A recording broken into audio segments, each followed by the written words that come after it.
ପିଲାଙ୍କ ପାଇଁ ସ୍ୱାସ୍ଥ୍ୟ ଆଉ ବଡ଼ ଲୋକଙ୍କ ପାଇଁ ସ୍ୱାଦ। ଟିକି ଚଢ଼େଇ ଜଙ୍ଗଲରେ ବାଉଁଶର ଟେବୁଲରେ ଗୋଟେ ଛୋଟ ଚୁଲି ବନେଇଥାଏ। ରାତି 4ଟାରୁ ଉଠି ସବୁ କାମ କରିଛି, ହେଲେ ଆଜି ବହିନି ବି ହେଇନି। ଯଦି ଏମିତି ହେଲା ତାହେଲେ ଆଜି ପିଲାଙ୍କୁ କ'ଣ ଖାଇବାକୁ ଦେବି? ଆଜି ସକାଳୁ ମୁଁ ଦୋକାନ ଖୋଲିଲିଣି, କିନ୍ତୁ ଗୋଟେ ବି ବହିନି ହେଇନି। ଯଦି ଏମିତି ହବ ମୁଁ ଆମ ପିଲାଙ୍କ ସ୍କୁଲ ପଇସା କେମିତି ଦେବି? ଟିକି ଚଢ଼େଇର ଦୋକାନ ପାଖରେ କଳା କାଳୁକାଉର ଦୋକାନ ଥାଏ, ଯୋଉଟା ବହୁତ ବଡ଼। ସେ ବହୁତ ବଡ଼ ଚେନ୍ ଗୋଟେ ବେକରେ ପକେଇ ଠିଆ ହେଇଥାଏ। ତା ପାଖରେ 2ଟା ଚାକର କାମ ବି କରୁଥାନ୍ତି। अरे ए छोट चढ़ई, तू कौन पे तो समय एठी बर्बाद करुचु? देख, मोर एते बड्ड दुकान आउ सेठी शुद्ध घियर परटा हुए, तो तोर ए सुखिला तेलर परटा को किए खाइब? तो द्वारा काम धंदा हबनी। तू जाई से गछ तले सोई पड़े। ଆରେ କାଳେ ଭାଇ, ସ୍ୱାଦ କେବଳ ପରଟାର ଘିଅ କି ତେଲରେ ନଥାଏ, ଥାଏ ତିଆରି କରାବାଲା ହାତରେ। रह रह, तते एबे मु पाने चखौची। अरे मिटू, एठिकी आसे। ମିଟୁ ଶୁଆ, ଯିଏ କି କାଳୁକାଉର ଚାମଚା ଥାଏ, ସେ କାଳୁକାଉ ଡାକିବା ମାତ୍ରେ ଆସି ପହଞ୍ଚିଯାଏ। ଆଜ୍ଞା କାଳୁ ସାହେବ, କ'ଣ କରିବି କୁହନ୍ତୁ? अरे ए मिटू, तू गोटे काम करिबू। जेतेबेले टिकी चढ़ई एठी नथिबो, सेतेबेले तू ता दुकान को जाई तार आलुरे एई राग लंका मिसेई दबू। देखिबू, जिए भी गोटे बाइट खाइबो, रागरे ता तंटी जଳି ଯିବ। ଆଉ ଟିକି ଚଢ଼େଇକୁ ଗାଳି ଦେଇ ସେ ଯିବ, ତାପରେ ସେ ଜାଣିବ ମଜା କେମିତି ଲାଗୁଛି। ଟିକି ଚଢ଼େଇ ଜଙ୍ଗଲରୁ ପାଣି ନେଇ ଆସେ। ସେଇ ସମୟରେ ଜଙ୍ଗଲର ସବୁଠାରୁ ସମ୍ମାନୀ ବୁଢା ପେଚା ସେଇପଟ ଦେଇଯାଏ। अरे ए टिकी, बहुत सुंदर बास्ना आसुची तो परटारू। गोटे परटा मते खुआ, काहेकि ना आज घरे रोषेई करिया ପାଇଁ केही भी नाहंती। ହଁ ହଁ ଓଲି ଚାଚା, ମୁଁ ଏବେ ହିଁ ବନଉଛି। ଟିକି ଚଢ଼େଇ ଅଜାଣତରେ ସେଇ ଲଙ୍କା ଗୁଣ୍ଡ ମିଶା ମସଲା ବାଲା ଆଳୁରୁ ପରଟା ତିଆରି କରେ। ତାପରେ ସେ ଉଲ୍ଲୁ ବାବାଙ୍କୁ ଦିଏ। ଯେମିତି ହିଁ ଉଲ୍ଲୁ ବାବା ଗୋଟେ ବାଇଟ୍ ଖାଆନ୍ତି, ତାଙ୍କ ତଣ୍ଟି ଜଳିଯାଏ। ओहो, ତାଙ୍କ ଆଖିରୁ ପାଣି ବାହାରେ, ଆଉ କାନରୁ ଧୂଆଁ ବି ବାହାରେ। ଛଣା ନାହିଁ ଉଲ୍ଲୁ ଚାଚା, କ'ଣ ହେଇଗଲା? ଏବେ ରୁହ, ମୁଁ ତମ ପାଇଁ ଆଉ ଥରେ ପରଟା ତିଆରୁଛି।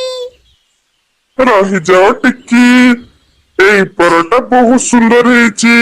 ମୁଁ ଆଗରୁ କେବଳ ସାଦା ପରଟା ଖାଇଥିଲି, କିନ୍ତୁ ଏଇ ରାଗ ସହିତ ମସଲାର ତାଳମେଳ ପୁରା ଭଲ ଅଛି। ବହୁତ ମଜା ଲାଗୁଛି, ମୋ ଆତ୍ମା ଶାନ୍ତି ହେଇଗଲା।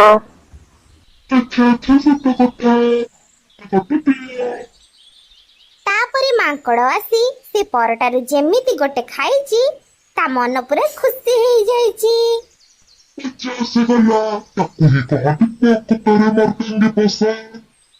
ସତରେ ଚାଚା, ତମକୁ କ'ଣ ଏ ପରଟା ବହୁତ ଭଲ ଲାଗିଲା?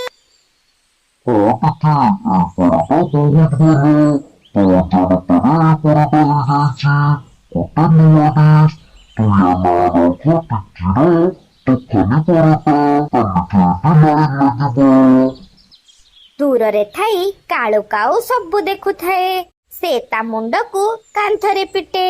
ତା ଅଜାଣତରେ ସେ ଟିକିର ଲାଭ କରିଦିଏ। ଟିକି ଚଢ଼େଇ ସାଇକେଲରେ ଟିଫିନ ବାନ୍ଧି ଘର ଘର ବୁଲି ଆଳୁ ପରଟା ବିକ୍ରି ବି କରେ। ନିଅ ନିଅ ସୁଆଦି ଆଳୁ ପରଟା, ବଡ଼ ଲୋକଙ୍କ ପାଇଁ ସୁଆଦ ଆଉ ଛୋଟ ପିଲାଙ୍କ ପାଇଁ ସ୍ୱାସ୍ଥ୍ୟ। ରାସ୍ତାରେ କାଳୁକାଉ ତା ଗୁଣ୍ଡାମାନଙ୍କ ସହ ମିଶି ଟିକିର ରାସ୍ତା ବନ୍ଦ କରିଦିଏ। अरे ए टिकी, तू एई एरियारे जमा भी किछि बिक्री करि परिबुनी, काहेकि ना एई एरियारे केवल काळुर ब्रांच चलिबो। आ तू एई जो साइकेल लेके घर घर बिक्री करुचु, ସେଇଥିରେ ମୋ ଇମେଜ ଡାଉନ ହଉଛି। ମୁଁ କାହାରି ତାନା ମାରୁନି। ମୋ ସ୍ୱାମୀ ଅସୁସ୍ଥ ଅଛନ୍ତି ଆଉ ମୋ ପିଲାମାନେ ଛୋଟ ଅଛନ୍ତି। ମୁଁ କେବଳ ମୋ ପେଟ ପାଟଣା ପୋଷୁଛି। ଦୟାକରି ମୋ ରାସ୍ତାକୁ ଛାଡ଼। ରାସ୍ତା ତ ତୁ କେବେ ବି ଦେଖିପାରିବୁନି। ପିଟୁ, ଏ ଜିନିଷକୁ ସବୁ ଫିଙ୍ଗି ଦେ ରାସ୍ତାରେ। ତାପରେ ସେମାନେ ସମସ୍ତେ ମିଶି ଟିକି ଚଢ଼େଇର ସାଇକେଲକୁ ଧକ୍କା ମାରନ୍ତି। ଟିକି ଚଢ଼େଇ ତଳେ ପଡ଼ିଯାଏ। ତା ଖାଦ୍ୟ ବି ସବୁ ମାଟିରେ ମିଶିଯାଏ ଆଉ ତା ସାଇକେଲର ଚେନ୍ ବି ଭାଙ୍ଗିଯାଏ। ଆରେ ମୋର ତ ସବୁ ଜିନିଷ ନଷ୍ଟ କରିଦେଲ। ମୁଁ କାଲି ପାଇଁ ଅଟା କୋଉଠୁ ଆଣିବି? ତମେ ମାନେ ବହୁତ ପଥର ହୃଦୟର। ଆରେ ଘରେ ବସ ଆଉ କାନ୍ଦିବାକୁ ଲାଗ। ଧନ୍ଦା କରିବା କୌଣସି ଭଲ ଲୋକର କାମ ନୁହେଁ।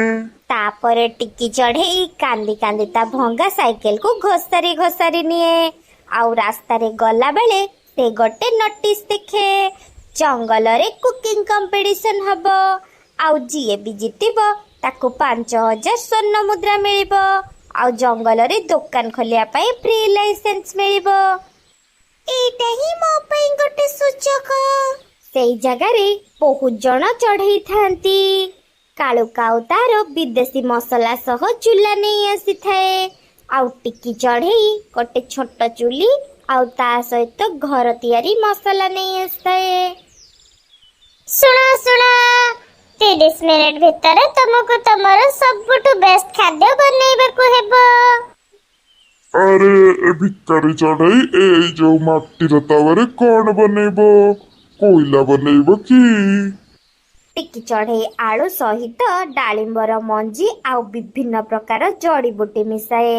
ଜଙ୍ଗଲରେ ତା ପରଟାର ବାସ୍ନା ଚାରିଆଡେ ମହକି ଉଠେ। ସମୟ ସରିଗଲା। ତମେ ମାନେ ରହିଯାଅ। ପ୍ରଥମେ କାଳୁ କାଉର ପରଟା ଚାଖିବା। ଇଏ ନିଅନ୍ତୁ ସାର୍, ଶାହି ମଖନ ପରାଠା। ଠିକ ଠାକ ଅଛି, କିନ୍ତୁ ଏଥିରେ ବହୁତ ତେଲ ପଡିଛି ଆଉ ମସଲା ବି ବହୁତ ଅଧିକ ଅଛି। ତାପରେ ସେମାନେ ଟିକି ଚଢ଼େଇ ପାଖକୁ ଯାଆନ୍ତି। ଟିକି ଚଢ଼େଇ ଗୋଟେ ପତ୍ରରେ ହିଁ ତା ପରଟାକୁ ଦିଏ। ଆରେ ଟିକି, ତମେ ଏଠି କଣ ପକେଇଛ? ଏଇ ମାଟି ତାୱାର ବାସ୍ନା ଏମିତି ଲାଗୁଛି ଯେମିତି ମା ହାତ ରନ୍ଧା। ଆଉ ଟେଷ୍ଟ ବି ପୁରା ବହୁତ ଭଲ, ସ୍ୱାସ୍ଥ୍ୟ ପାଇଁ ବି ଭଲ। ତେଣୁ ଜଙ୍ଗଲର ହଉଛି କୁକିଂ କୁଇନ୍ ହେଲା ଟିକି ଚଢ଼େଇ। ଟିକି ଚଢ଼େଇ ହଉଛି ବିଜେତା। ଟିକି ଚଢ଼େଇ ଜଙ୍ଗଲରେ ଏବେ ଗୋଟେ ଢାବା ଖୋଲେ ଆଉ କାଳୁ କାଉର ଦୋକାନ ଲୋକ ନ ଆସିବା କାରଣରୁ ବନ୍ଦ ହେଇଯାଏ। କାଳୁ କାଉ ଏବେ ଟିକି ଚଢ଼େଇ ଦୋକାନରେ ସଫେଇ କାମ କରିବ ବୋଲି ଭାବେ। ଟୁନଟୁନି ଚଢ଼େଇ, ଯଦି ସେଦିନ କାଳୁ କାଉ ମୋ ମସଲାରେ ଲଙ୍କା ଗୁଣ୍ଡ ମିଶେଇ ନଥାନ୍ତା ତେବେ ମୋ ଟେଷ୍ଟ ଏତେ ଭଲ ହେଇନଥାନ୍ତା। ମୁଁ ସେ କମ୍ପିଟିସନକୁ ଯିବାକୁ ବି ସାହସ ପାଇ ନଥାନ୍ତି। ବେଳେ ବେଳେ ଅଜାଣତରେ ଶତ୍ରୁର କ୍ଷତି କରିବା ଚକ୍କରରେ ଲାଭ ବି ହୁଏ। ଠିକ କହିଛ ଟିକି ଚଢ଼େଇ। ଈର୍ଷାର ରାଗ ପରକୁ ନୁହେଁ ନିଜକୁ ଜାଳି ଦିଏ।